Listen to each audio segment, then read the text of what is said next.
It is Tuesday, June 17th, 2025, 7 p.m. I call the city council meeting to order. Clerk Everett, will you please call the roll? Councilperson Huckabee. Here. Councilperson Johnson. Here. Councilperson Lesko-Hare. Here. Councilperson Schultz. Here. President Jekyll. Here. Thank you. Thank you. Item number 3 is public hearings. Tonight we don't have any. Item number 4, public comment. The city council will receive comments from city residents. Comments are generally limited to 3 minutes per individual.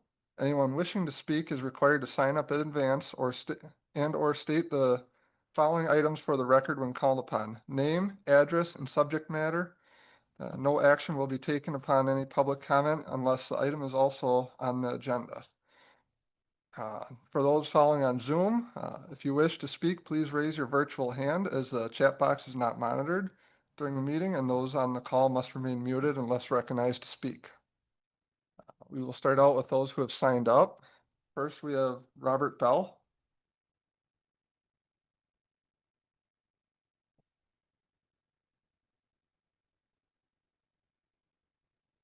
Hi, I'm Robert Bell. I live at N1729 South Main Street and Can you just confirm for the record, you do have property within the city, correct? I have much property within several properties within the city. Okay, just for public record, we have to Taxpayer. verify. Thank you. I'd just like to comment on the 7th article, the Pledge of Allegiance to the flag. I understand it was taken off some years ago. Just finished watching the Parade of the Army, the history of the Army, 250 years. We had an army before we had a government, and they carried a flag. The first ones were, some of them had a snake on them, some of them had the 13 stars and so forth, and that was the beginning of our government. And I understand it was taken off the council agenda several years ago. I think that was kind of a disgrace and a disrespect for our country, as well as the flag that represents our country.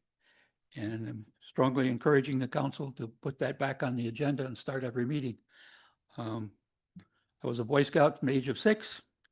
I've been an adult Scout leader since 1974, still am. One of the things we teach the young people is to respect the country, respect the flag.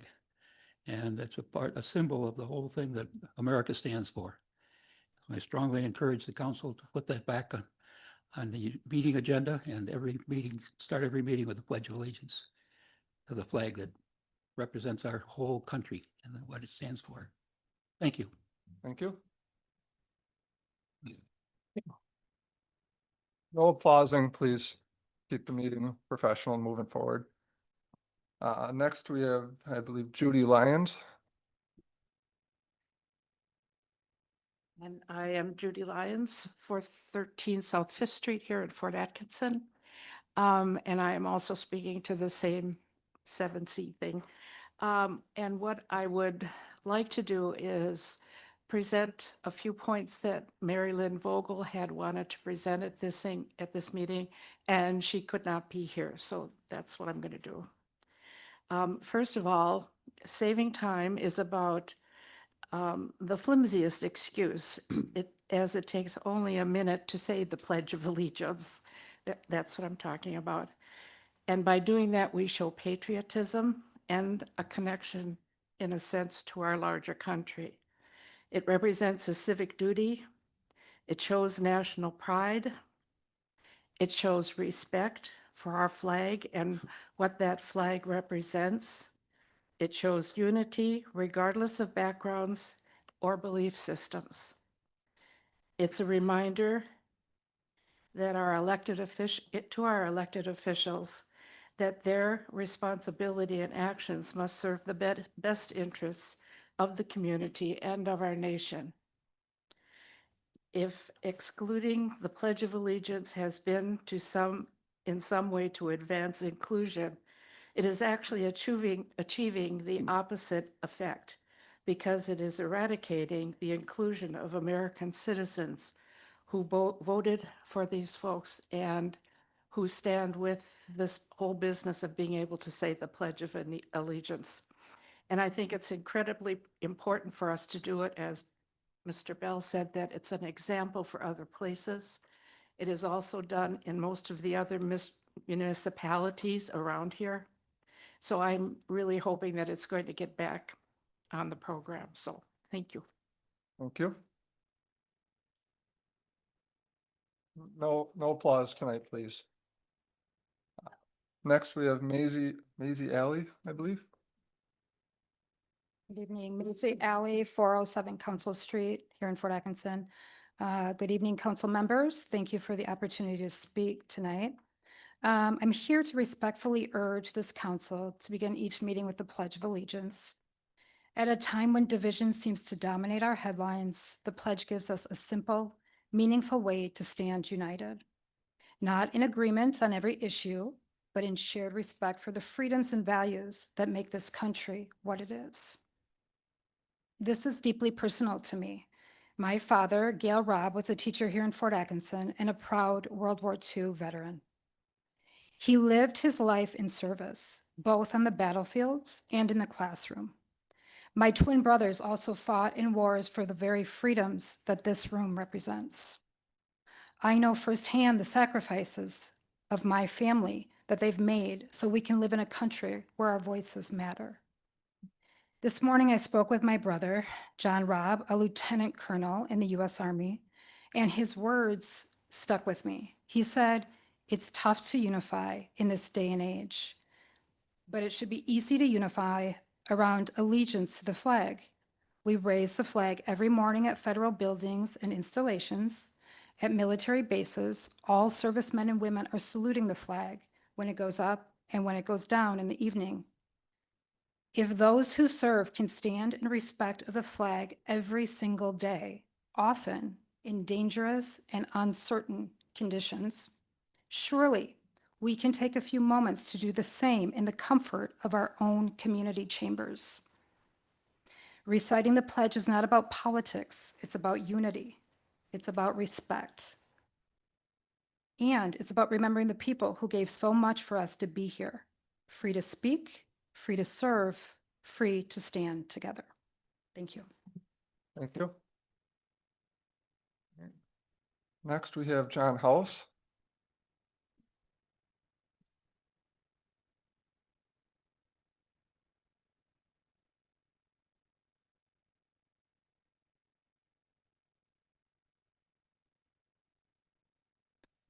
John House, 104 Jefferson Street in Fort. I'm up here to state that, believe it or not, June is Invasive Species Month. I don't know if everybody knew that, but I just found that out. So that kind of captured my eye. Just so I thought this would be a show and tell since everybody doesn't know what this stuff looks like. But this one I haven't figured out what it is, but I think it's a poisonous one. And this here is that Pragmates that is just overtaking the Ramesh Shah subdivision and also the Crown of Life fields.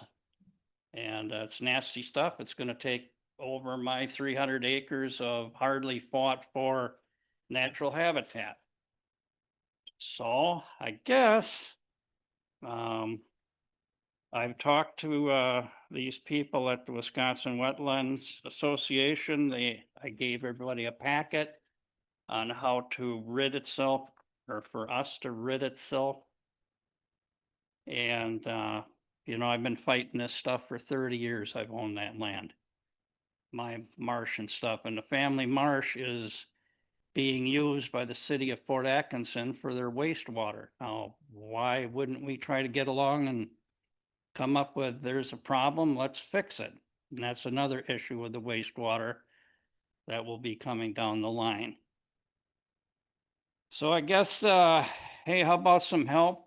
You want to talk about it? I know all the ways to get rid of that stuff. Plus, it's a fire hazard. This stuff's 15 feet tall. And to just drive around that subdivision and you can readily see it. So thank you. Thank you. Um, Next, I have a hard time reading the handwriting here. Clint, I believe. Okay. All right, sorry about that, it just. All right, so then, we have Kim Artenberg. Carlberg, sorry. Okay. Great. Next, Adam Thompson.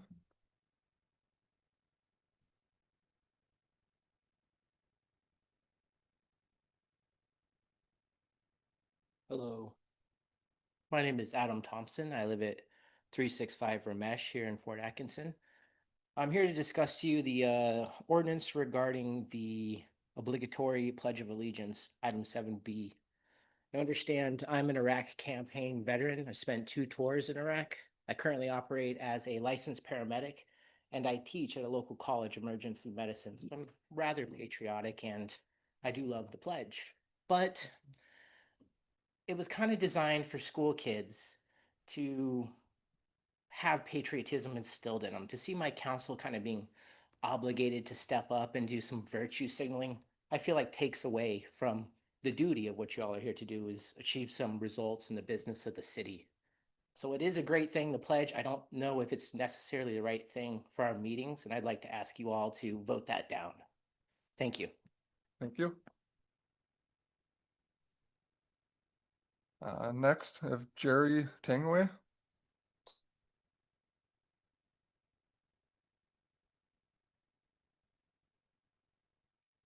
Jerry Tangway, 324 Rogers Street, Fort Atkinson. And I want to talk about the Pledge of Allegiance. And this is way more than just a 35-second, a few words to speak in front of the city council at the beginning. This is a much greater issue. Way back in the 1980s, there was a defector from the KGB. His name was Yuri Bezmenov. I just Googled him I just wrote down 4 stages to ideological subversion. And first thing, his 4 steps that the communists have in their communist handbook come up right now and there. And that's happening in our country in the last several decades. So his first, I'll just give you the words. The first step was demoralize. Then you go in and you destabilize. Then you take an opportunity of a crisis. And then when the crisis is in full bloom, you bring in your own troops to come and, quote, normalize that country, and it's now yours.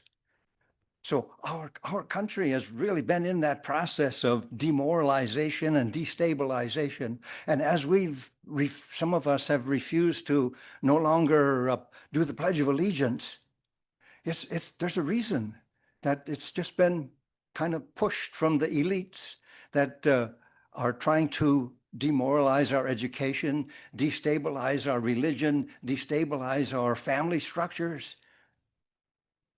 And that's come down to us through the media. In destabilizing the nation, they weaken the police, weaken the politics, weaken the economy and the defense.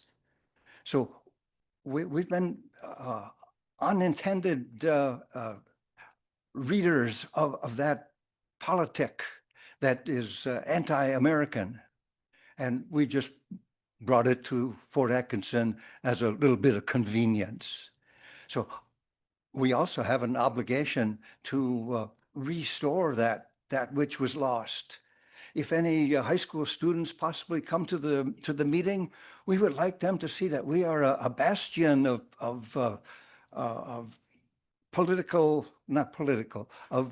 patriotism, a bastion of patriotism. And that we're here, we are guardians of what goes on in our city parades and what goes on in our playgrounds, in addition to the great obligation to put our streets and our sewers together and keep our budgets steady and to watch out for graft and corruption. But we should have us as the beacon in our city. We want to say in our city that we are radiating patriotism. We are radiating goodness. Thank you. Next, we have Lori Wolgemuth.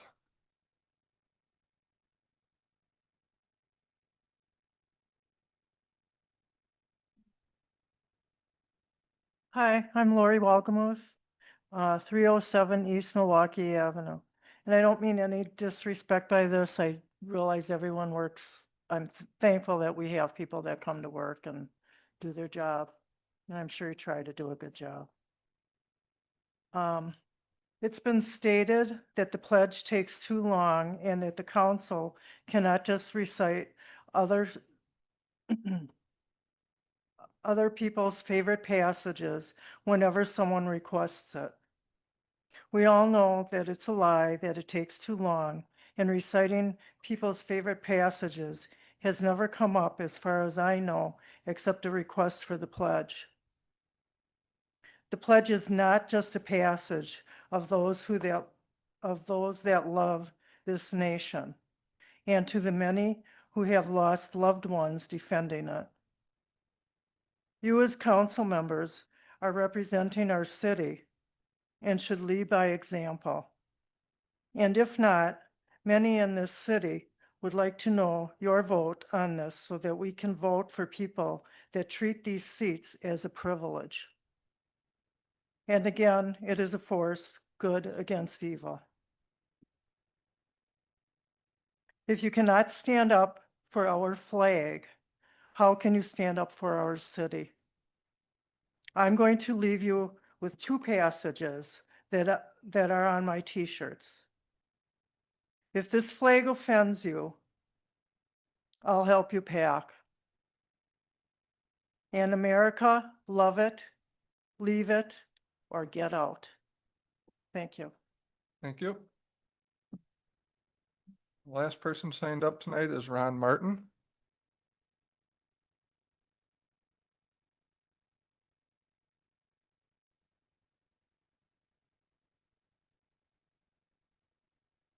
Ron Martin, 409 Natick Drive here in Fort. I'd like to thank the council for this opportunity to speak and to address the proposed ordinance change to allow for the saying of the Pledge of Allegiance at the beginning of council meetings. Since this past Sunday was Father's Day, it gave us an opportunity to reflect on our fathers and lessons that they may have taught us, lessons that have lived with us and shaped the way we live our lives. My dad was in the Army, and he was also a member of the American Legion for 60 years. He taught me a lot about respecting the flag and revering the nation for which it stands. I think my dad would be saddened by some of the things that are going on in this country today, but I believe he would also be hopeful that we have an opportunity to rectify some of the mistakes we might have made in the past and to make changes and bring back some of the traditions that we grew up with. And I believe that this is one of those. So I would strongly urge the council to approve this ordinance change to allow saying the pledge at the beginning of council meetings. Thank you. Thank you. All right. This will be a first call for anyone following along on Zoom. Second call for anyone following on Zoom. Seeing none, public comment will be closed. All right, moving on to number 5, consent agenda. The consent agenda outlined below is hereby presented for action by the city council. Items may be removed from the consent agenda on the request of any one council member. Items not removed may be adopted by one action without debate. Removed items may be taken up either immediately after the consent agenda or placed later on the agenda at the discretion of the council president. I move to approve the consent agenda as listed, items 5A through 5N. Second. We have a motion and a second. Any further questions? I would just offer some comments from someone on the regarding the Rhythm on the River. In the past, I think the hours are a little tighter with the reintroduction of it. In the past, there have been some people who have been concerned with the volume. And I've heard from one who wants to make sure that we are keeping an eye on or monitoring the volume level. So with that, that's all I wanted to ask. Yeah, you can, yep. Thank you. As a member of the Fort Atkinson Lions Club who is supporting Rhythm on the River, the Fort Atkinson Lions Club believe a family-friendly event is the nature, and we intend to end it at 9 p.m. as long as we are in charge of this event. Thank you. I appreciate the comments, though. We hear everyone, and we want to keep everyone happy. Thank you. I've heard, never attended it before, but I always heard there was a lot of fun involved, so hopefully it can be a very good family event, so. Moving on with that, we have a motion and a second. All those in favor, please signify by saying aye. Aye. Opposed? Motion carries. Item 6, petitions, requests, and communications. Item 6A is a presentation relating to the City of Fort Atkinson Fire Department ISO rating. Fire Chief Peterson.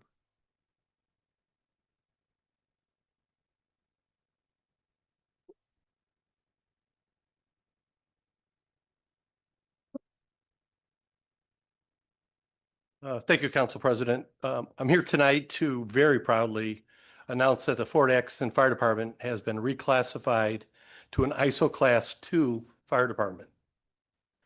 This achievement is very rare, meaningful, and a reflection of the strong work across many areas of our city government and not just the fire department. So what is ISO? ISO is a independent agency that evaluates fire protection nationwide through what's called public protection classification.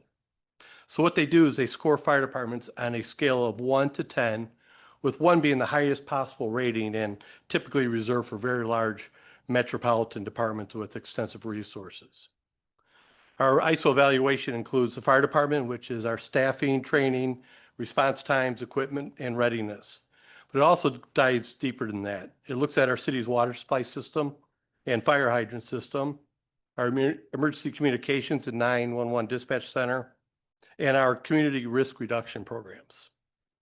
So we were last evaluated in 2019 and received a Class 3 rating. So this year we've improved to a Class 2, a major step forward that places us amongst the best fire departments in the country. So let me put this in perspective. Less than 4% of the departments in Wisconsin hold a Class 2 rating. And very proudly, I'm here to say that less than 5% of fire departments nationwide hold a Class 2 rating. So this is not routine, and this is something that our city should be very proud of. So why does this matter? For our residents and business owners, this rating can potentially lead to lower insurance premiums of up to 10%. But I think more importantly, it reinforces the confidence and trust they place in our emergency services. It shows our city has built a modern, responsive, and professional public safety system, and now we have the data to prove it. And as I mentioned, ISO evaluates more than just our fire department. It measures the entire system of fire protection in the city. I want to make note of our water utility department led by Jeff Armstrong, who played a vital role. Hydrant locations, flow rates, pressures, and system reliability all factored into this. Our emergency communications center under Police Chief Bump was also evaluated for call processing, dispatcher protocols, and their coordination. And their strong performances were outstanding, and I thank both of those departments for their leadership and being an integral part of this. But I especially want to thank City Manager Hausman, whose leadership made much of this groundwork and helped us carry it out. Her coordination, support of our public safety and leadership in capital planning and staffing and investment helped bring this rating within reach. I also want to mention, I feel like the coach that took over as championship team, and this was in place long before I got here. And today I reached out to Chief Reel and Chief Rouch to congratulate them on the efforts that they played a part of this. So as you know, our fire department is made up of both full-time career and part-time professionals, and both groups played a vital role in this. ISO evaluated our training hours, response times, pre-incident planning, apparatus readiness, and our documentation, and every member of our team contributed to this. I also want to recognize Captain Mike Lawson, who I charged with leading this process up, and he spent 3 months gathering the documentation, and then along with myself, met with the auditor for a day to go over our records. And the ISO audit was in depth. It was a day-long review conducted with a representative on site. We walked through our training records, our deployment models, our maintenance logs, and everything. So if we documented it on paper, they wanted to see proof of it. And it showed that we have met a standard of excellence. So tonight is the beginning of our citywide rollout. This evening, we've issued a press release and Facebook announcement. We also be adding very proudly an ISO Class 2 decal to our fire apparatus, so our residents can see this achievement rolling through their neighborhoods. And internally, we celebrated tonight with our team and shared everybody's thanks for the role they played. So in conclusion, this ISO designation is not just a rating. I think it's a milestone. It reflects the work ethic of our department, coordination amongst our city departments, and the trust our residents placed in us when they voted to invest in our public safety system. So thank you for your support and being a part of a city that stands behind excellence in emergency services. That's great news, Chief. And I know it's something that you and others before you have worked really hard to achieve. And so congratulations Thank to you. you and all those before you who have helped achieve this milestone. I've been walking on cloud nine for a couple of weeks while we've been getting ready to Understandable. roll this out. So I've been in fire service for 40 years and this is as proud as I've ever been. So Nice work. thank you. I have one question just for my understanding. You mentioned like a decrease in premiums. I'm trying to understand exactly how that would. So an insurance company will, when they're determining premiums for a house or a business, they look at a number of factors, but one of the main factors they'll look at is how's their fire protection. And so they'll go to ISO and see what our rating is. And in perspective, I'm not going to name towns, but there's towns around us that are 8s and 6s and 4s. And in the city now that we're a 3. And they'll use that to help determine their rates for fire protection. So in theory, the house insurance premiums could go down theoretically. Yes, we're told they can go down as much as 10%. And if you add up all the houses and major businesses in the community, it's a significant number that we look to be saving. And the large businesses like Jones Dairy or Space Savior, 10% savings on their insurance premiums are a significant savings. And as I mentioned, it goes beyond that, which is a real result of that. But I think it's a badge of honor for our department now that really motivates our guys and gals to keep working hard. Keep it up. Thank you. Thank you. I think this. No. All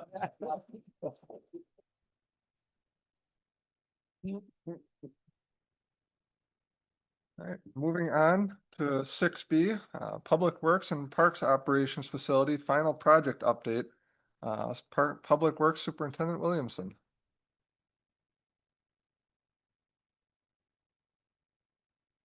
Well, good evening. Thank you. This is a great moment for me.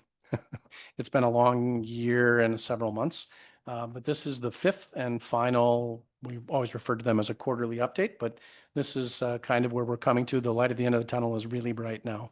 So we have worked really hard with the contractor to kind of be as efficient as possible, and it's all coming to a head. We are now, as the council is well aware, operating out of the facility 100%. So this particular presentation will kind of wrap things up in a nice neat bow for the council and for the public who are here. We look forward to, presenting the facility to the public here in the very near future. So the discussion topics tonight, obviously will follow the same pattern that we have. We will go through the progress to date. We'll follow up with the project closeout items, which is some budgetary and budget updates. And then the final is the final budget update. If we'll go through the next slide.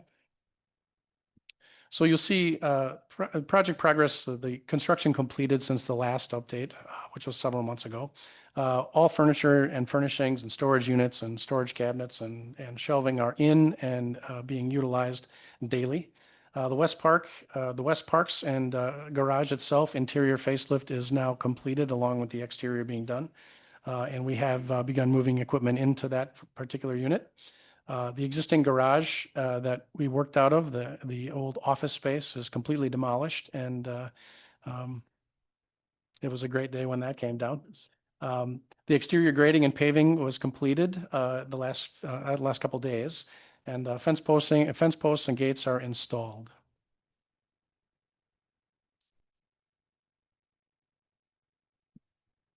So these are just a few follow-up photos of where we're at right now. This is actually taken during the paving. So the west storage shed yard pavement was installed and finished up at the end of last week.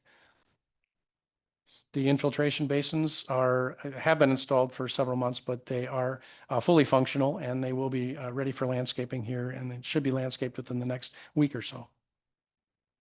The entry drive to the vehicle storage garage was installed about a week and a half ago, and now the paving is complete and makes the connection to that storage garage. The park shop and truck access drive was also completed, and those were completed in concrete, again, about a week and a half ago, and the final pavement is in and operational. The truck entrance, and this is the main entrance coming off of Talcott Avenue. The gate posts and everything have been installed. We're just waiting to install the pickets and the actual operation of the gate electronics. The decorative screening and fencing was started. Obviously, the posts are in. Fencing is due to start, I believe, the end of this week or the beginning of next week, depending on Mother Nature. And the site landscaping will also be completed at that point. The street side concrete sidewalk was installed again around a week and a half ago, and final grading will take place in the next couple days. Our flagpole has been installed, and we have been flying the flag the last 2 months. The NASCO Alley area, which is the fire lane between our two buildings, the landscaping is ready to be installed. And exterior door replacements on the west shed and interior finish upgrades were all completed within the last 3 weeks. So progress over the next 3 weeks. The final asphalt is completed, but the paint striping will be completed within the next 2 weeks as soon as landscaping is completed. Site access and gate controls will be fully operational. Lawn areas seeded and landscaping, trees, shrubs, and various plants will be installed. Construction fencing should be removed, hopefully very soon. And then perimeter fencing materials will go in. So several areas of that fence will be chain link, but the main frontage will be aluminum. And then the project closeout, which will be over the next probably 3 weeks, I would think, total. So from a budget update, the original construction contract sum was $11,544,000.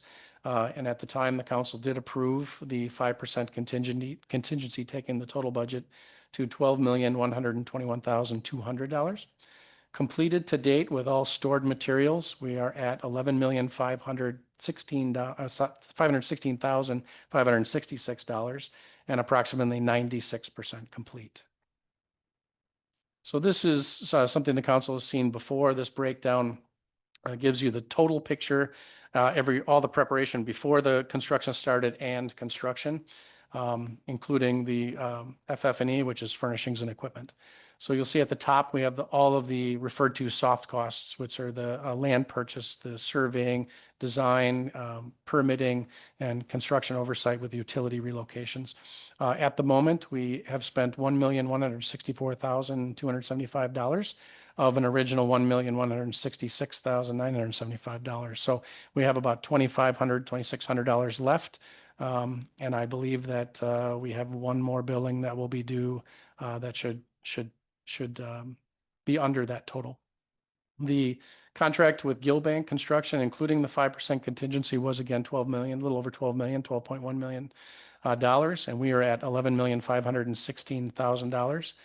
There is a remaining balance out there that includes some holdback money, which will take us through the closeout to make sure that all the work is completed by the contractor and subcontractors.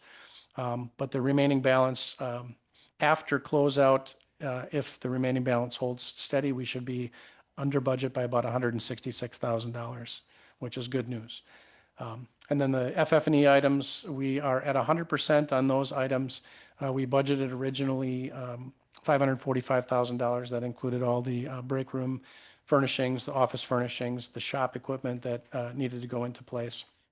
And that came in right now, it spent to date at $414,900.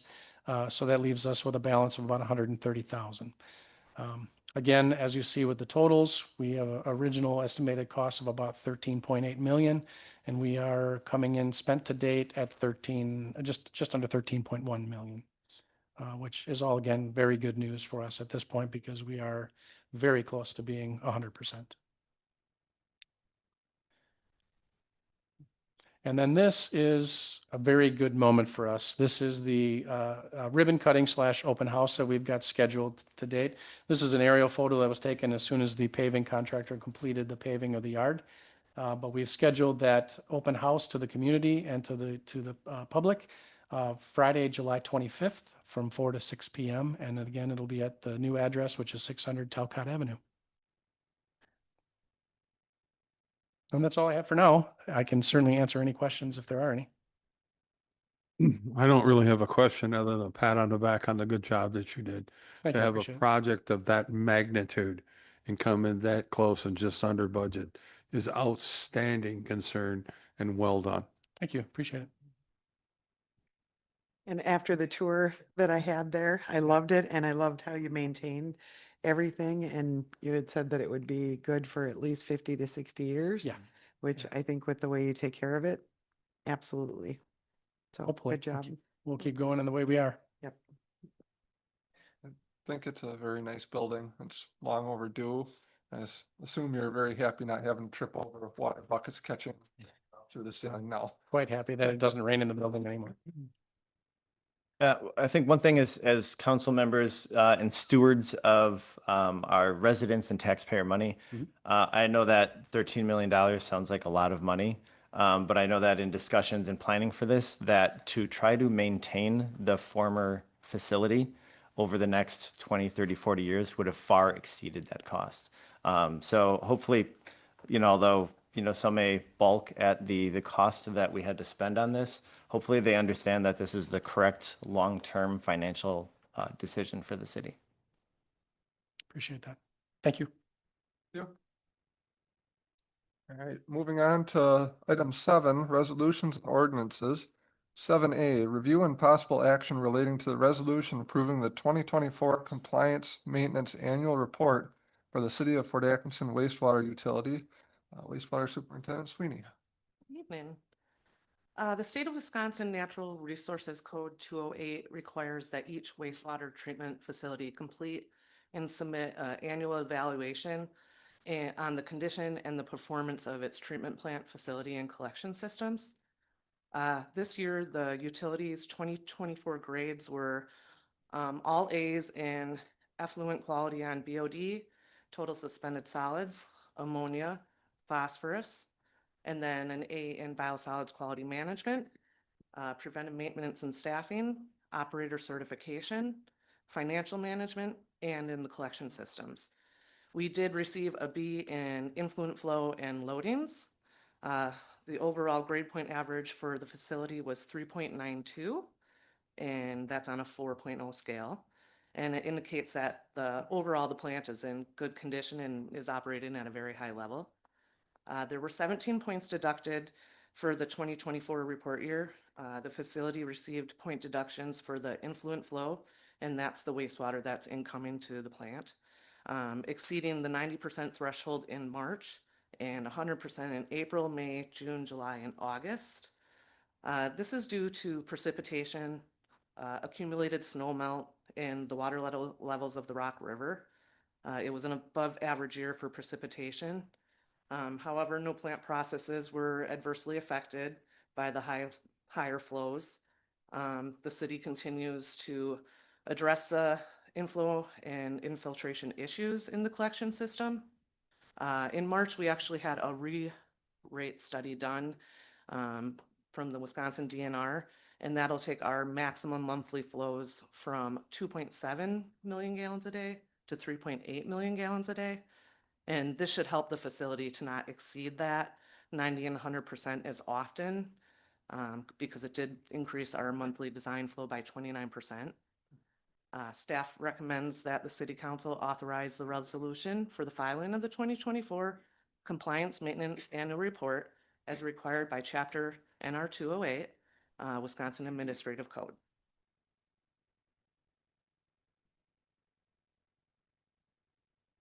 Any questions?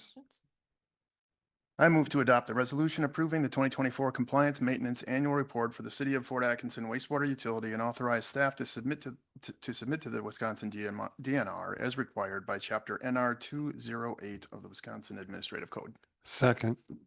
We have a motion and a second. Any further questions or debate? Seeing none, all those in favor, please signify by saying aye. Aye. None opposed? Motion carries. Thank you. 7B, first reading of proposed ordinance amending section 2-53 of the City of Fort Atkinson Administrative Code, or Code of General Ordinances, sorry, relating to the order of business for the city council meetings. Manager Hausman. Thank you. The proposed ordinance before you for a first reading makes two changes to the order of business for city council meetings.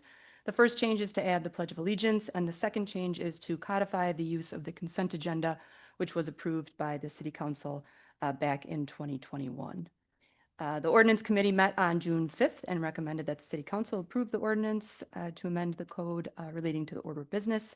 And staff recommends the city council perform the first reading of the ordinance and direct the city manager to prepare it for a second and possible third final reading at the meeting on July 1st, 2025. Happy to answer any questions.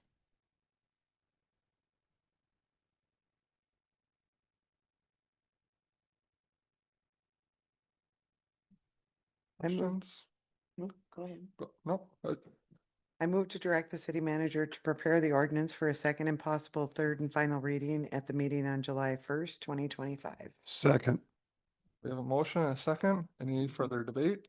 Yeah, if I could, I'd like to take some time to offer a counter argument. Okay, so I've given this topic a great deal of thought, specifically related to the Pledge of Allegiance. While I understand the intention behind adding the Pledge of Allegiance to our meetings, I have serious concerns about what this proposal means for individual freedoms, religious respect, and the role of government in public speech. As a major in the United States Army Reserve, a combat veteran with 19 years of service, including tours in Iraq, Kuwait, Kosovo, and a mission on the U.S.-Mexico border, I love this country deeply, but I feel obliged to offer my thoughts. And if you'll bear with me, I estimated this may take about 20 to 30 pledges worth of time. I understand this can be kind of a divisive topic, so I hope that you at least consider or hear my thoughts, and I hope that I come off as respectful to everyone. I do not agree with adding the pledge to our city council agenda, not because I oppose the pledge, but because I oppose the idea of compelled speech in a government setting. When a government institution asks us what to say and when to say it, we risk undermining the very freedoms the pledge is meant to honor. To be clear, my objection has never been about how long it takes to recite the pledge. Claiming it takes too long to say, or on the other hand, that it doesn't take long at all, is a simplified argument that distracts from the real issue. The question isn't how much time it takes, but whether it's appropriate or necessary to include the pledge in a government meeting at all, as placing it on the official agenda introduces pressure, expectation, and coerced speech. Some people have asked, why did we stop saying the pledge? Or why don't we say it now? To be clear, no law states that we have to say the pledge at city meetings. Leaving it out doesn't mean anyone did something wrong. It's perfectly fine to leave it off our agenda. And while it is true that other local, county, state, school board, or governments say it during their meetings, we don't govern by imitation. We lead by doing what is right for our community, not what is traditional elsewhere. Perhaps we could consider that those government bodies should stop saying it and imitate us. Other statements made by residents indicated they feel that if the council adds the pledge to the agenda, that it would show unity. Forced or expected participation may look like unity, but it actually suppresses individual beliefs and creates division. That is not unity. Voluntary acts of patriotism are more meaningful than performative displays under social pressure. All of us council members took an oath to uphold the Constitution of the United States, the state of Wisconsin, and to perform our duties as council members. That oath is powerful. That oath, to me, is enough. Of all of the comments made tonight, not a single one focused on individual freedom like we did when we passed the ordinance allowing ATV and UTVs on city streets. If someone wants to say the pledge, they absolutely can. No one is stopping them. That freedom already exists. But this proposal isn't about protecting individual freedoms. It's about pressuring others through this local government to participate in a public loyalty oath ritual. It shifts from I have the freedom to say the pledge to I demand that you say it to justify my feelings and beliefs. That is not liberty. That is coercion disguised as patriotism. And when it's placed on a government agenda, it becomes more than a personal choice. It becomes government-sanctioned expectation. When the council adds the pledge to its official agenda and knows that silence or non-participation will draw criticism, it becomes compelled speech by proxy. The government, city council, may not directly force the words or directly punish those who do not speak them, but it opens the door for the public to shame or pressure those who decline. That pressure is not harmless. It punishes people who are just as patriotic, but choose a different form of expressing it. Some religious groups, like Jehovah's Witnesses, believe that saying the pledge violates their religious beliefs. I don't want to create an environment where any attendee or any future council or staff member or any attendee may feel exposed or singled out for practicing their beliefs in public setting.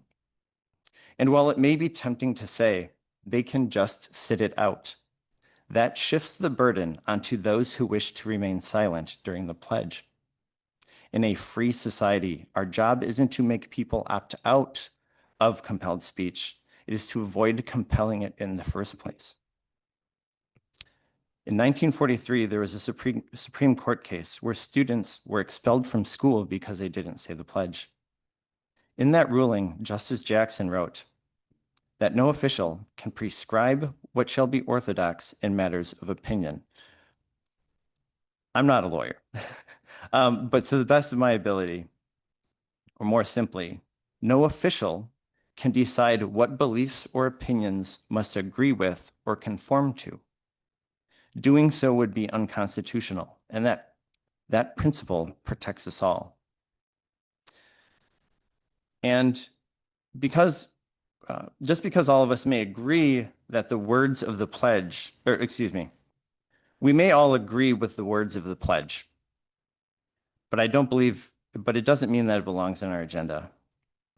I oppose compelled speech in all of its forms, even when I agree with the message, because true freedom includes the right not to speak or to be pressured by any government from being told what to speak and when to speak it.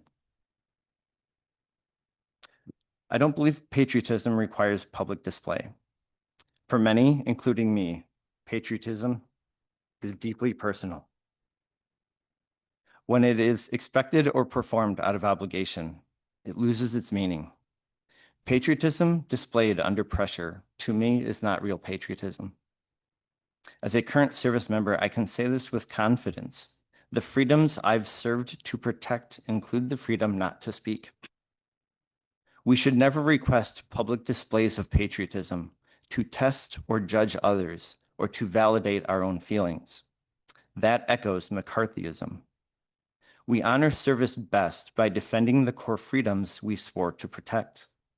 That includes the First Amendment, and that includes resisting compelled speech by proxy. I care deeply about patriotism, And that's exactly why I believe it must remain a free and personal act, not a performance prescribed by the local government. I do applaud all those who spoke up and shared their thoughts. However, as elected council members, we have an obligation to uphold the Constitution that they do not. I can agree with them, but I cannot vote for this in good conscience. I ask that we don't put this pledge on the council agenda as it pressures others to conform. To me, that is not freedom and that is not liberty. Let's set an example by showing that this council values free expression and a focus on real governance. Let's focus on roads, infrastructure, public safety, budgets, services, and future development. That is what we were elected to do. Let us also preserve the rights we swore to protect in our oaths. That is more powerful than reciting a pledge.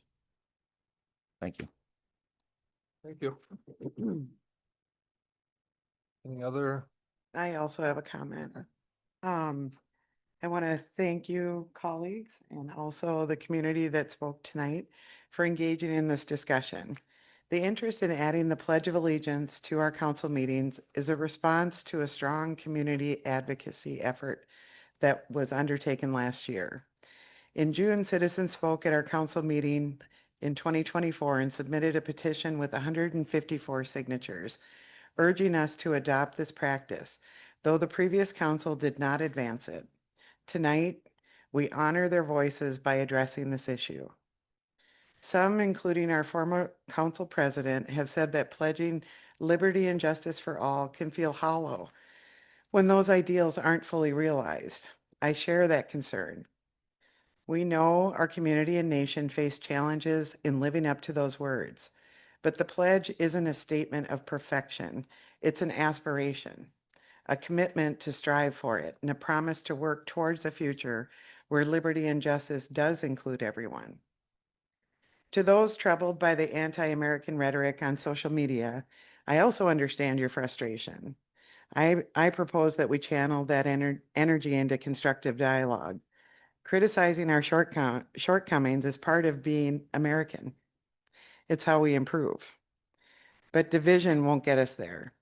The pledge can be a moment of unity, a reminder that we're one community within one nation, indivisible, and despite our differences. This isn't a new idea for our area, as Councilman Schultz has highlighted. Neighboring municipalities like the city of Jefferson, our own state assembly and Congress, and on the federal level, the town of Koshkonong, as well as our own school board, recite the pledge at their meetings. Joining them in this practice would align us with a shared tradition, grounding our work in common ideals. Some may worry it might take too much time. I think we've covered that one. It takes 30 seconds to say the pledge. It's just a brief moment to align us with shared ideals. Others may cite the Supreme Court rulings against compelled speech, and rightly so. As a council, we can easily remedy that by making it an invitation for not just the council, but for those present to join in saying the pledge. And that would make it not compulsory, ensuring participation is voluntary as the court protects. I would like to read something that my sister found this weekend on display at the Horde Museum, written by William Tyler Page in 1917.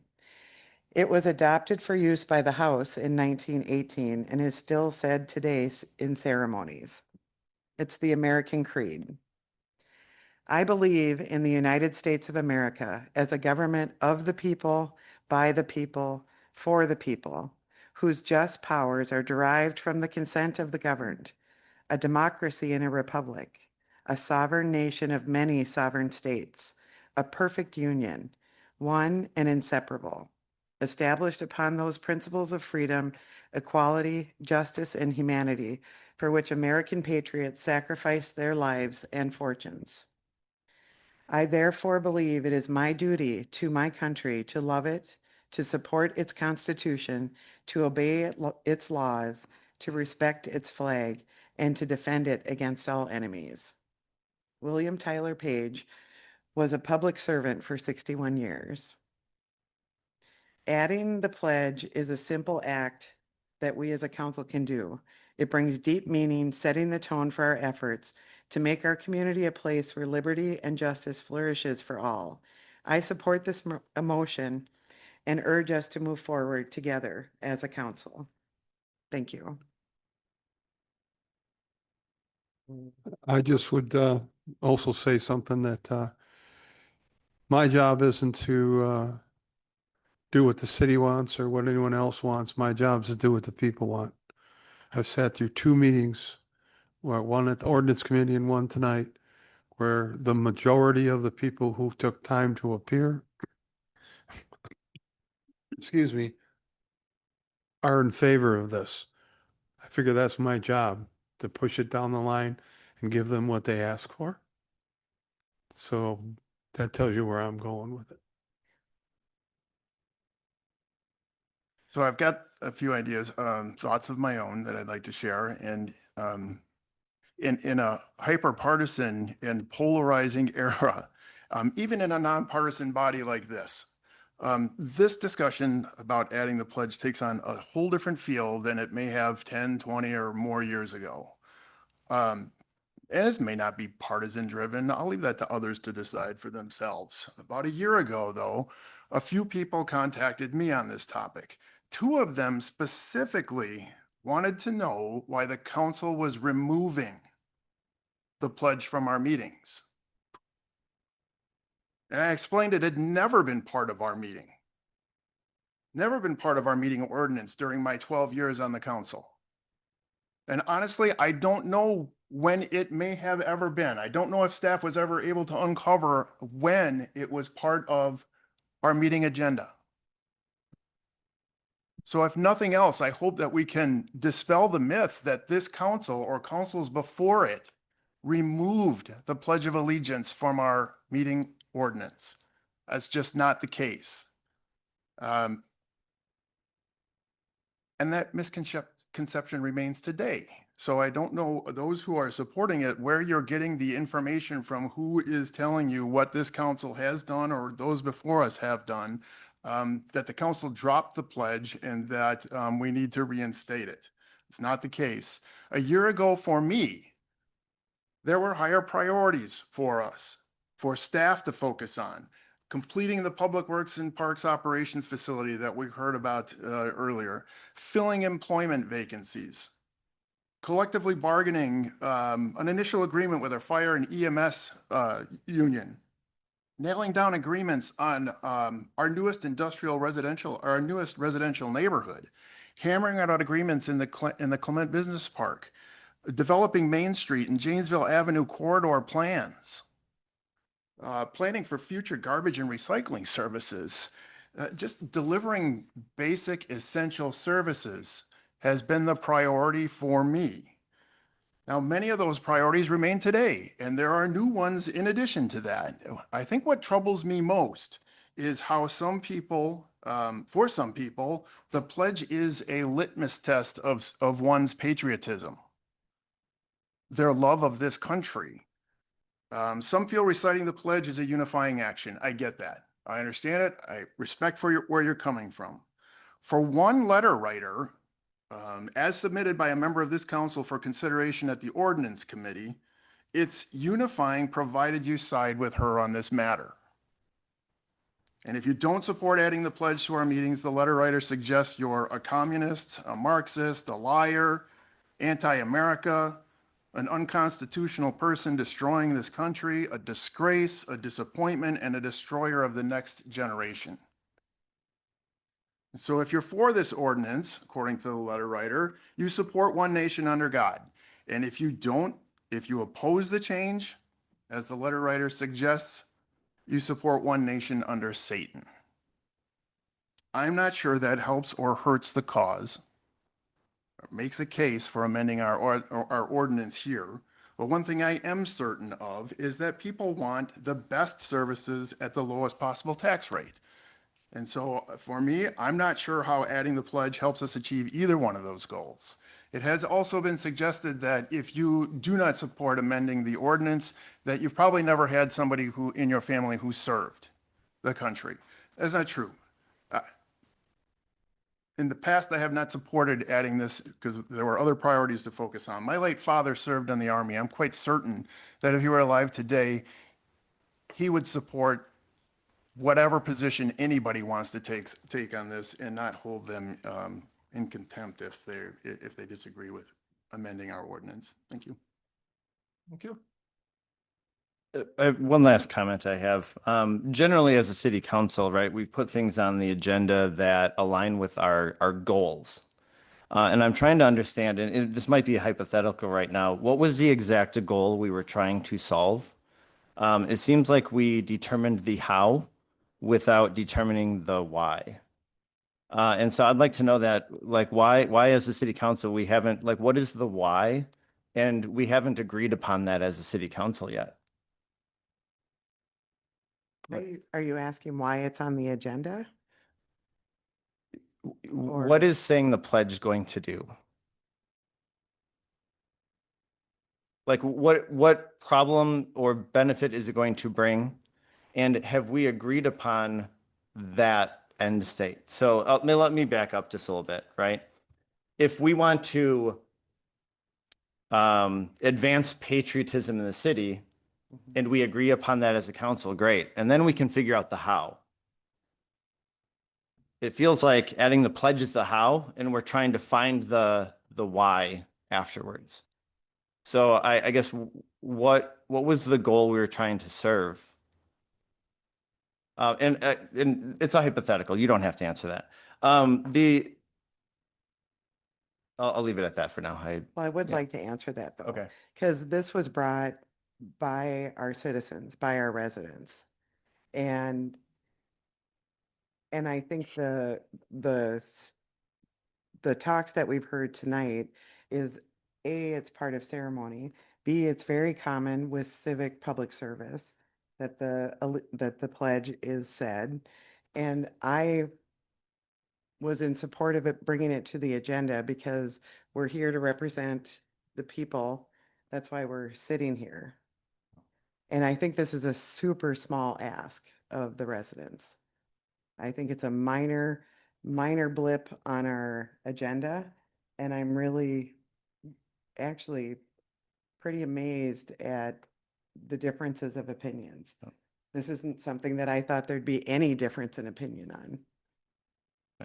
I think I agree with you. One of my first edits of what I've wrote included who could possibly vote against this, right? It would be purely unpatriotic if anyone votes against it, okay? But at the same time, I think that silences those who maybe have different views. And that might be why it's very difficult to ever, like, for anyone to really argue against it. And that might be why we haven't heard more voices, but that's fine. The only other thing I could say is that the pledge has the value that you yourself assign to it. And I understand as city council, right? If this is what the people want, I understand that. But due to my beliefs, my faith, and my values, I can't support this. And I don't know if I could even participate if it passes. And if anyone wants to call me unpatriotic, well, you can look at my service.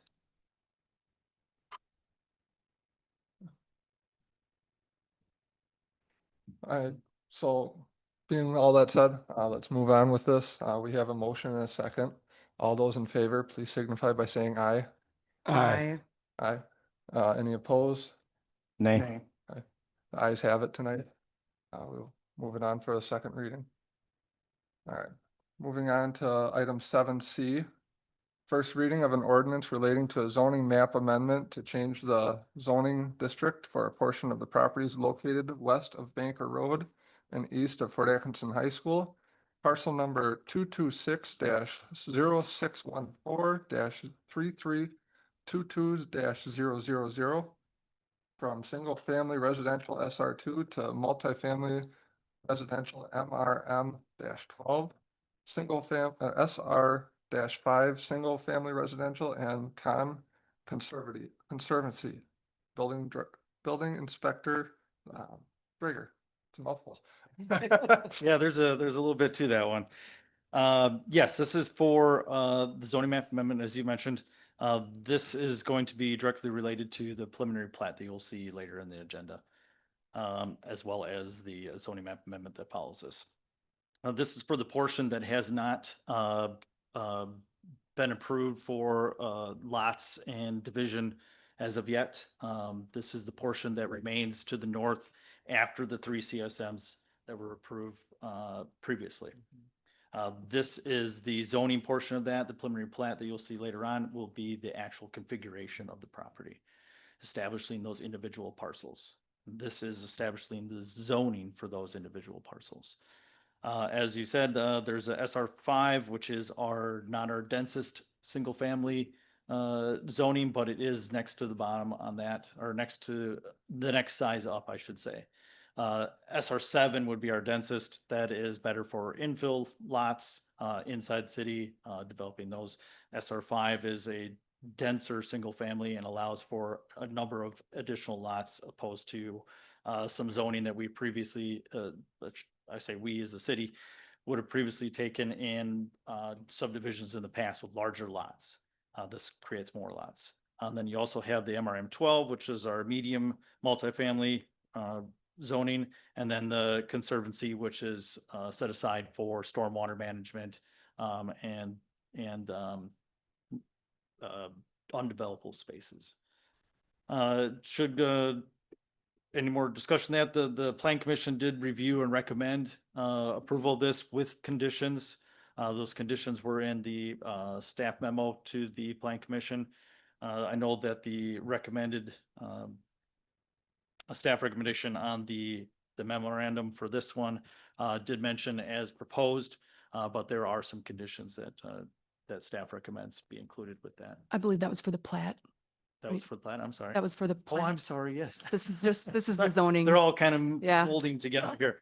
Yes, do recommend it as proposed, as we are putting this forward. Yes. Yes. As a municipality. My apologies. So I would welcome any questions, but this is just establishing the zoning for the individual parcels. And thank you. I will just note at the Plan Commission meeting, the Plan Commission did hold a public hearing. There was no public participation. And that in items in the staff report, but not necessarily mentioned by Mr. Drager, this is in line with the city's comprehensive plan as well as the neighborhood, the master plan approved by the council in 2022 for this area.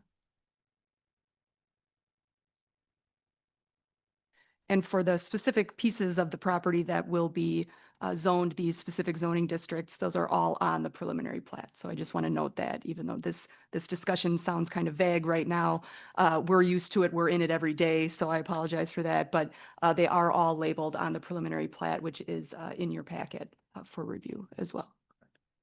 Yeah, for clarity, the plat potentially would be approved prior to the last reading of the zoning map amendment. I move to direct the city manager to prepare the ordinance for a second and possible third final reading at the meeting on July 1st, 2025. Second. All right, we have a motion, a second. Any further questions or comments? Seeing none, all those in favor, please signify by saying aye. Aye. Any opposed? Motion carries. Item 7D, first reading of an ordinance relating to the zoning map amendment to change the zoning district for the properties located at 1349, 1347, and 1345 Marigold Drive. Parcel numbers are listed in. I'm gonna skip over that for everybody to say. From single family residential to SR2 to single family residential SR5. Building Inspector Drager again. Yes, thank you. I'll try to get this one straight here. Very similar to the previous zoning map amendment here, but this is relating to the 3 single family lots, proposed single family, that were on a previous CSM that was approved by the city council. That CSM in particular had lots 2, 3, 4, and 5. Lot 2 is a MRM 12 with a POD overlay. This is for those remaining 3 parcels on that CSM. This was also looked at by the Plan Commission and recommended for approval, and is also in unison with the comprehensive plan and the neighborhood plan as well. And staff recommends approval of this, and I would welcome any questions. Any questions? I move to direct the city manager to prepare the ordinance for a second and possible third and final reading at the meeting on July 1st, 2025. Second. A motion and a second. Any further debate? Seeing none, all those in favor, please signify by saying aye. Aye. Any opposed? Motion carries. Thank you. Item 8A is reports of officers, boards, and committees. 8A is city manager's report. Thank you. First of all, I just want to say how proud I am of my staff members who presented tonight. Chief Peterson on his ISO rating with the fire department, and Tom Williamson with wrapping up the project at the Public Works and Parks Operations Facility. Those are two pretty major milestones and pretty great accomplishments by city staff. So I just wanted to reiterate how proud I am of both of those individuals and the departments. Because nothing is achieved alone in this business. So thank you all. I attended the JCEDC Thrive ED Board of Directors meeting on June 12th. I learned that the Biz Times Media, which only recently started covering Jefferson County, will hold another Madwalkie 2050 event in 2026 because the event in 2025 was so successful earlier this year. Also, Jefferson County has established a financial empowerment center. I believe I've talked a little bit about that in this through this report before, but that will begin providing services in August in Fort Atkinson and Watertown. The FEC will provide financial counseling with the goals of establishing safe banking relationships, building credit, reducing debt, and increasing savings for individuals and families who work and live in Jefferson County. And they're going to have an office through MATC, through our MATC campus. So I'm very excited about that. More information on the Jefferson County website, and we can link our website to that as well. The Horde Museum recently held its 11th annual Dairy Day at the museum on Saturday, June 14th. It was extremely well attended with over 1,100 people and 11 cows in attendance. And the museum thanks all the volunteers who helped make the event utterly successful. That is a Marilee Lee pun. Thank her for that. Also on June 14th, the Chamber hosted the first Cheese Louise Downtown Cheese Crawl event with over 100 participants. That was also a success, and I am open to cheese puns. I do not have any for that particular item. Staff continues to work with our town partners on a new 10-year fire and EMS contract for the fire department service area. So we are meeting with the town chairs of our five town partners. Those meetings have been going very well. And the next step is drafting the contract for review by all the bodies. And then Chief Peterson and I will take our show on the road and visit all the town boards in July and August to speak with them about that contract. Work continues on the Ridgeview Estates infrastructure. The school district has been exceptionally accommodating with the water and sewer installation in the area, including about a half day today without water at the high school. I want to thank the district, the school board, and all of the people who were at the high school today for activities, for their patience. Upon completion of this project, no one will remember these small inconveniences, we hope. Also on Monday, we closed on the sale of Lot 2 that Building Inspector Drager mentioned. That Lot 2 is the 8-unit townhome lot. We did close with the developer, so now they own it and they can apply for building permits and move forward with that project. The municipal court judge and staff hired a new municipal court clerk / administrative assistant this week. Her name is Nicole Saxey, and she will begin work on Monday, June 23rd. Thank you to our previous and kind of interim clerk, Alyssa Mullen, who will return to assist in training Nicole. This is a very unique position, and nobody else at the city does it.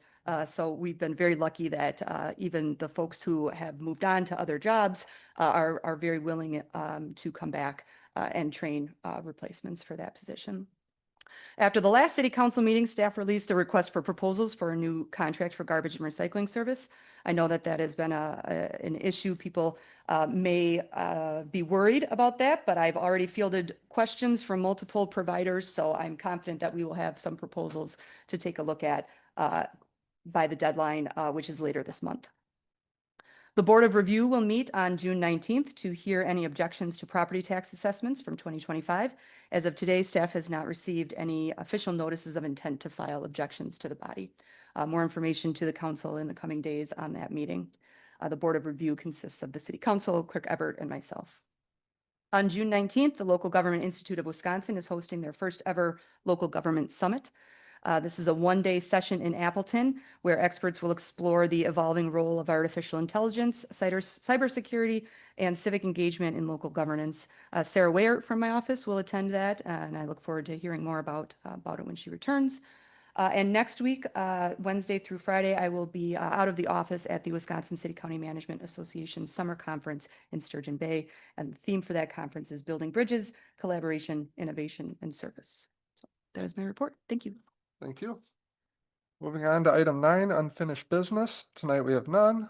Item 10, new business. 10A is review and possible action relating to the Ridgeview Estates preliminary plat. Building Administrator Drager. Yes, thank you.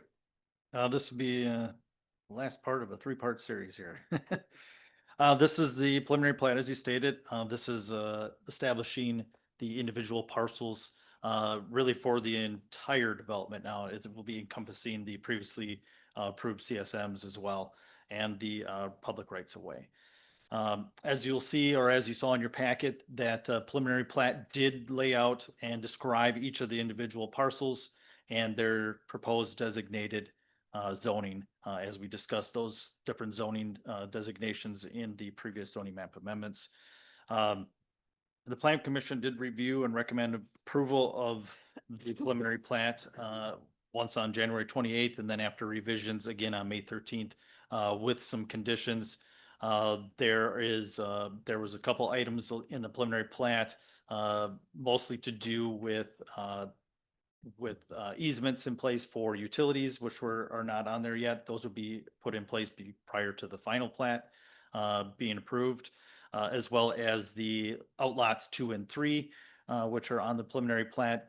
Those are currently shown as dedicated to the homeowners association. By ordinance, we require that be held by each fractional ownership by each individual owner in the development. That outlot 1 will remain dedicated to the city for a regional stormwater management pond there. As I said, there's 77 new parcels, 3 outlots. That does include the public rights of way.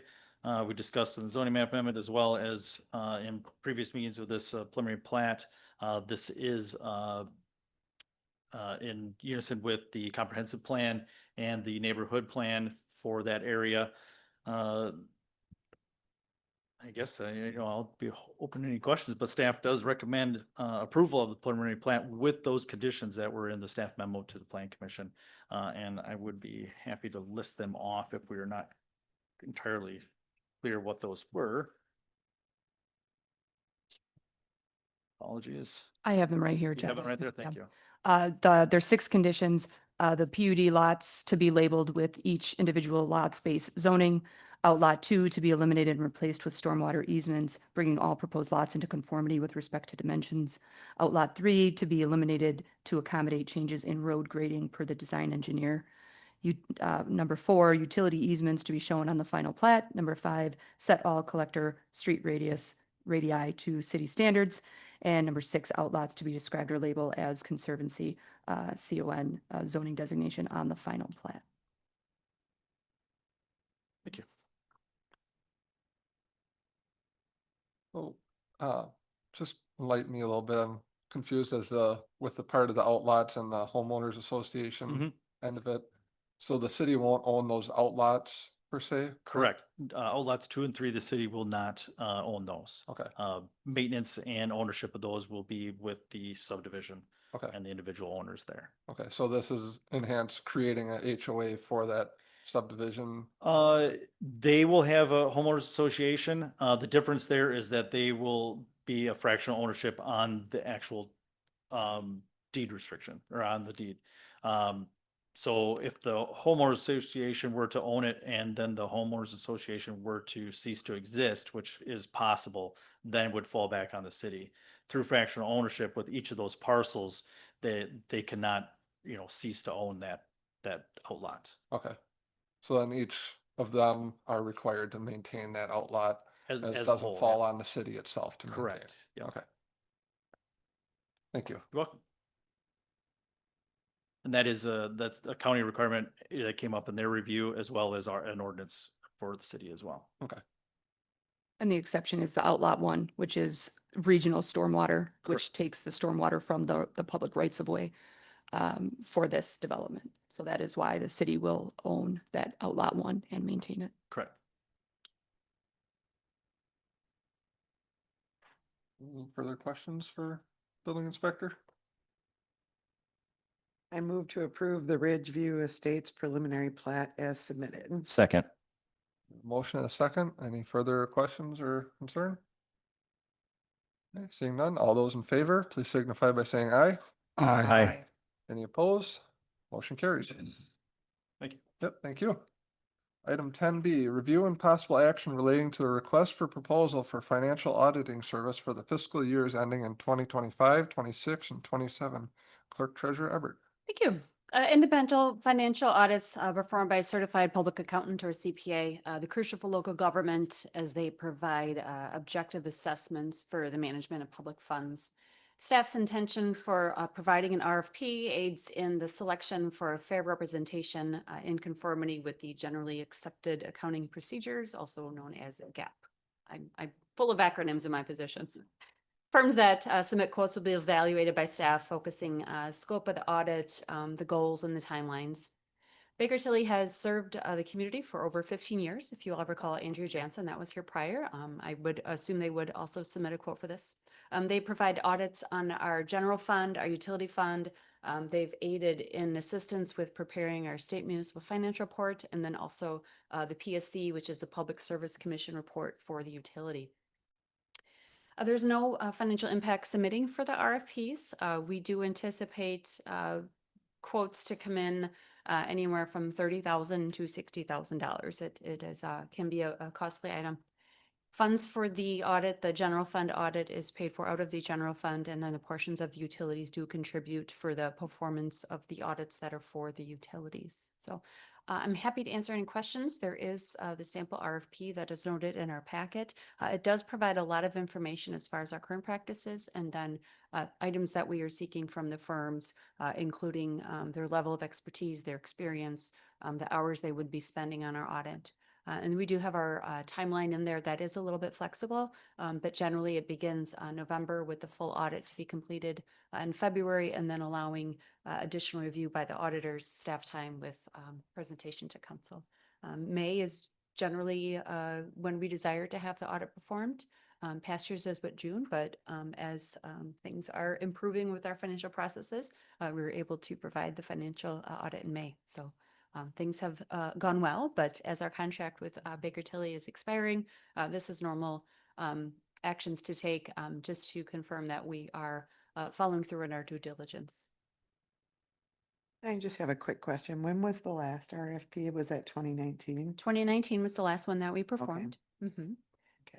And then when our contract was up with Baker Tilly, we did negotiate a fair continuance of it. That was when we were having some staff changes with our city manager. And I spoke to outgoing city manager and incoming manager Hausman on this, and I think it was agreed upon that it was the best practice. Also to get manager Hausman acquainted with how everything was functioning, and then I was taking on additional roles at that time. And auditors had some great history, so they've really been a good aid to us. I move to authorize staff to publish the request for proposals for financial auditing services for the city of Fort Atkinson for the fiscal years ending 2025, 2026, and 2027. Second. We have a motion and a second. Any further questions, concerns? Seeing none, all those in favor, please signify by saying aye. Aye. Opposed? Motion carries. Thank you. Item 10C, review and possible action relating to the purchase and installation of streetlights for the Ridgeview Estates subdivision northern phase. Manager Hausman. Thank you. So the city is the current owner of most of the property located, known as Ridgeview Estates. And the council previously authorized the installation of gas and electric infrastructure within the subdivision. This request is one phase of the streetlights. This is for 9 streetlights to be located on the northern portion of the Ridgeview Estates subdivision, including lights on Marigold Drive and Peony Place, which are shown on the attached sketch. They're decorative streetlights. They will be black, coach style, and 15 feet in height, and those are pictured in the packet. One note, the staff report does say that the city will own these. I've since received information from We Energies. The city will not own these. They will be they will be maintained, owned and maintained by We Energies. And they are non-standard, meaning their standard is a wood pole connected with a light connected to an overhead line. So while this is expensive, it is an expensive endeavor.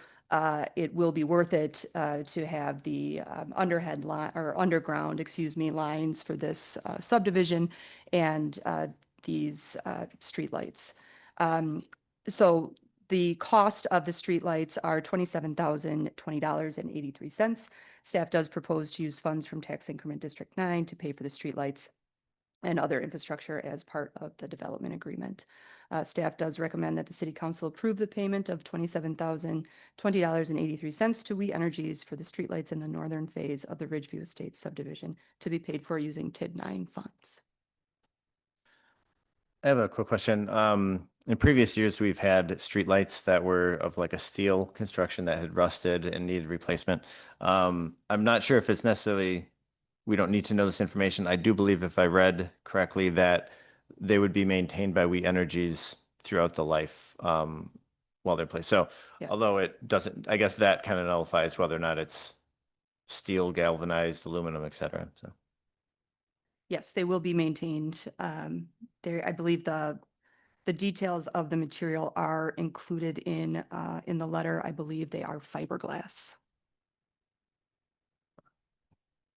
As long as we don't have to worry about replacing rotting out poles in 15 years again, like Madison Avenue. Yes. I move to approve the payment of $27,020.83 to We Energies for the streetlights in the northern phase of the Ridgeview Estates subdivision using TID number 9 funds. Second. We have a motion and a second. Any further questions or concern? Okay, seeing none, all those in favor, please signify by saying aye. Aye. Any opposed? Motion carries. Item 10D is review and possible action relating to the purchase and installation of streetlights for the Ridgeview subdivision, Hawthorne Drive. City Manager Hausman. Thank you. This is a proposal for the same style of streetlights to be 5 streetlights located along Hawthorne Drive in support of the Ridgeview Estates subdivision. So again, these will be owned and maintained by We, and the cost is for this non-standard light. And the price of this is $18,444.16 to be paid for using TID 9 funds. I will also mention there is some sort of a point in the city where north of that point, we have one We Energies manager, and south of that point, we have a different We Energies manager. And that point seems to be Trillium Drive for some reason. So I'm working with one We Energies representative on that northern phase and a different representative on the southern phase. So that is why you have 2 separate requests for basically the same thing with 2 separate sketches and separate work orders on the agenda tonight. So Nicole is my contact on the northern half and Debbie is my contact on the southern half. So we are working through our relationship with We Energies to get all this stuff done and ready. So staff does recommend approval of the payment of $18,444.16 to We Energies for the streetlights along Hawthorne Drive in the Ridgeview Estates subdivision to be paid for using TID 9 funds. I move to approve the payment of $18,444.16 to We Energies for the streetlights along Hawthorne Drive in the Ridgeview Estates subdivision using Tax Incremental District number 9 funds. Second. A motion and a second. Any further questions or debate? Seeing none, all those in favor, please signify by saying aye. Aye. Any opposed? Motion carries. Thank you. Item 10E, review and possible action relating to alcohol beverage license applications for the licensing period of July 1, 2025 through June 30th, 2026. Clerk Everett. Thank you. As a reminder, alcohol licenses in the city of Fort Atkinson are renewed annually with the licensing period July 1st through June 30th. We begin the renewal period usually in March, sending out letters and contacting all the business owners to remind them to submit their applications. We are very flexible on the deadline, but we do appreciate timely applications as it allows the police department to perform their inspections and allows staff to do our confirmations with our due diligence. So we had a few licenses that were past our initial deadline, but it did not by any means slow any of the processes down for their businesses. So staff took a couple extra, actually just one extra few days to review the licenses that are included in your packet there. These were all originally presented at the license committee, knowing that some applications may be late. So there was no need for an additional license committee at this time. Financial analysis, you see notes the full revenue for all licenses listed. It just does not separate licenses that are listed here. Happy to answer any questions that the council may have on these. If not, the motion would be to approve the licenses as outlined, contingent upon any monies owed.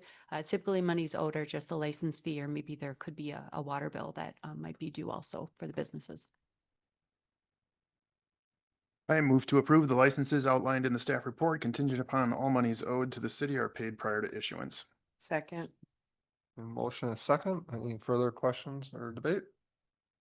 Seeing none, all those in favor, please signify by saying aye. Aye. Oppose? Motion carries.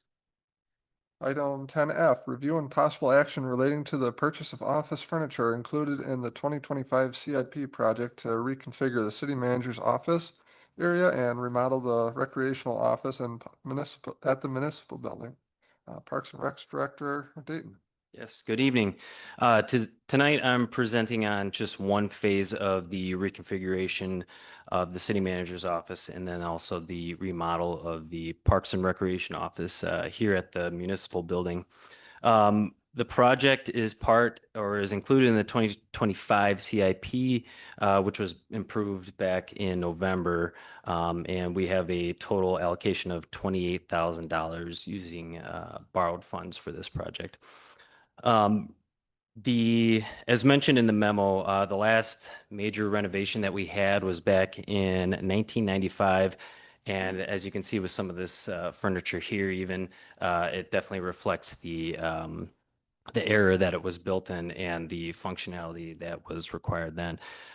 Now, in a modern workspace, we need flexibility and the ability to, adjust on the, as staff changes happen or even with how we do our business. So this phase of the project is focused specifically on the in-desk or built-in desk and cabinetry, and then also looking at furniture that will be movable.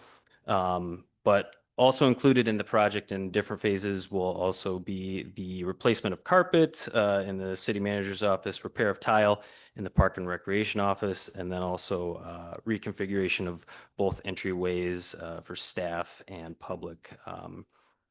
To achieve some economies of scale, both projects were quoted together. And we also want to ensure that we have these here at our facility when we need them. And then also make sure that we can lock in some pricing. We're trying to get that done tonight. Staff met with two vendors. EBI submitted a quote for $26,837.68. And then BSI submitted a lower quote for $17,738.86. BSI's proposal does include shipping, installation. They have a 12-year warranty on the desks and then also a lifetime warranty on the chairs. The remaining funds will be used for the next phase of the project, which includes the demolition of the built-in furniture and then also vestibule reconfiguration within the city manager's office area. Staff does recommend that City Council authorize staff to accept the proposal from BSI for purchase of office furniture for the city manager's office and the Park and Recreation office at a cost not to exceed $17,738.86. I will take any questions. I will just note that this is for this is actually not for my office. This is just the area outside of my office. So this is where the municipal court clerk and the public relations executive assistant are located. They have built-in desks that are beyond their useful life. We'll call it that. But anyway, so this is for the office area outside of my office. Yep. Just want to make that clear. Thank you. And with the remaining work, you're expecting to still be within or under budget? So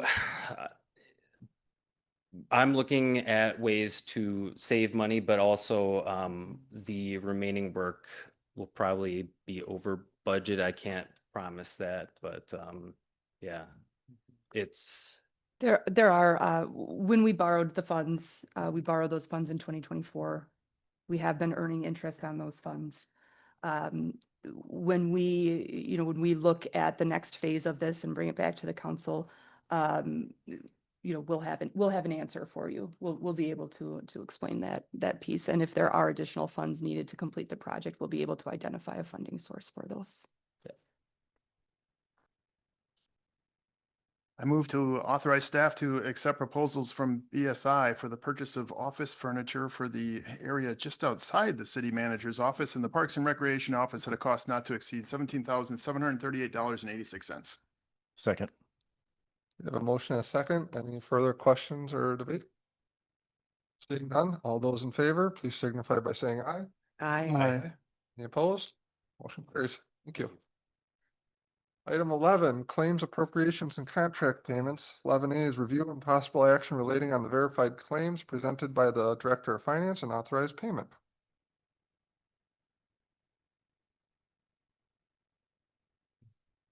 I move to approve the verified claims as presented.